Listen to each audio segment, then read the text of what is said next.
Pour cette carte blanche, Citizen K est partie à la rencontre d'Héloïse Rival, artiste céramiste à la maladresse assumée. Alors du coup, j'ai vu sur internet que tu avais fait des études plutôt dans l'imprimerie et aujourd'hui tu t'illustres dans la céramique. Comment est-ce que tu en es venue à travailler ce médium-là ? J'avais été invitée à une exposition à Bruxelles.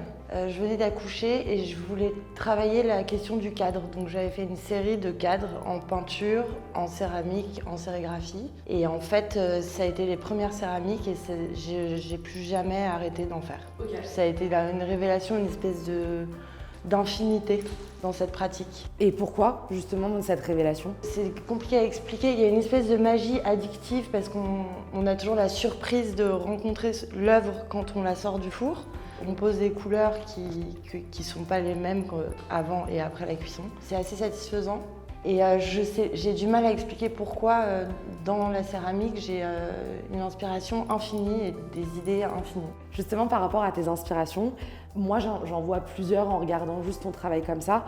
Il y a des références qu'on a l'air de tirer de la Méditerranée, du mouvement Pattern and Decoration, de la mythologie. Mais toi, quelles sont tes influences ? Mais justement, elles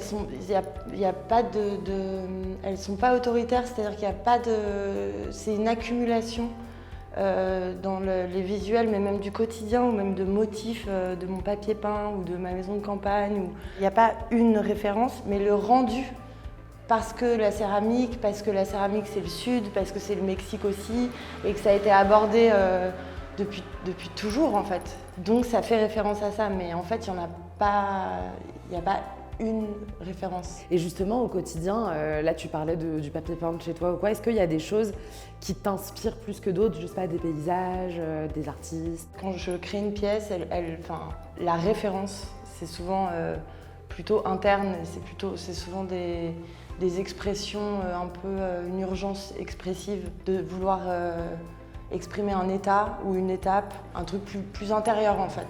Là, il n'y a pas de valeur esthétique qui est particulièrement recherchée, c'est plutôt une valeur émotionnelle. On a souvent tendance à opposer artisanat, art décoratif et art visuel. Toi, ton travail a l'air de se situer un peu à la frontière justement de ces deux grands ensembles. Est-ce que tu peux développer sur ce point-là ?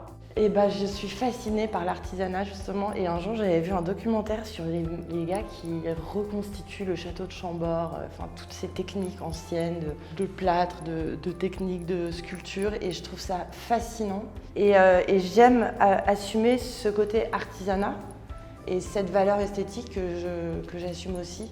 J'ai envie que ce soit beau et j'ai envie que ce soit séduisant. Et donc pour toi, c'est jamais quelque chose de négatif si on va ranger ton travail plutôt dans un travail artisanal ?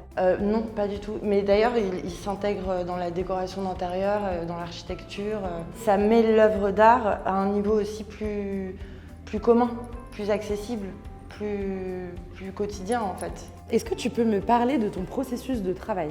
Alors, au tout départ, à partir du moment où on construit son support, il y a une étape, surtout avec les grandes pièces, qui flirte un peu avec la sculpture parce que je crée ma forme et je la modèle. Après, il y a donc toute l'étape aussi après de dessin qui est gravée dans la terre, donc l'aspect sculptural, l'aspect gravure, dessin.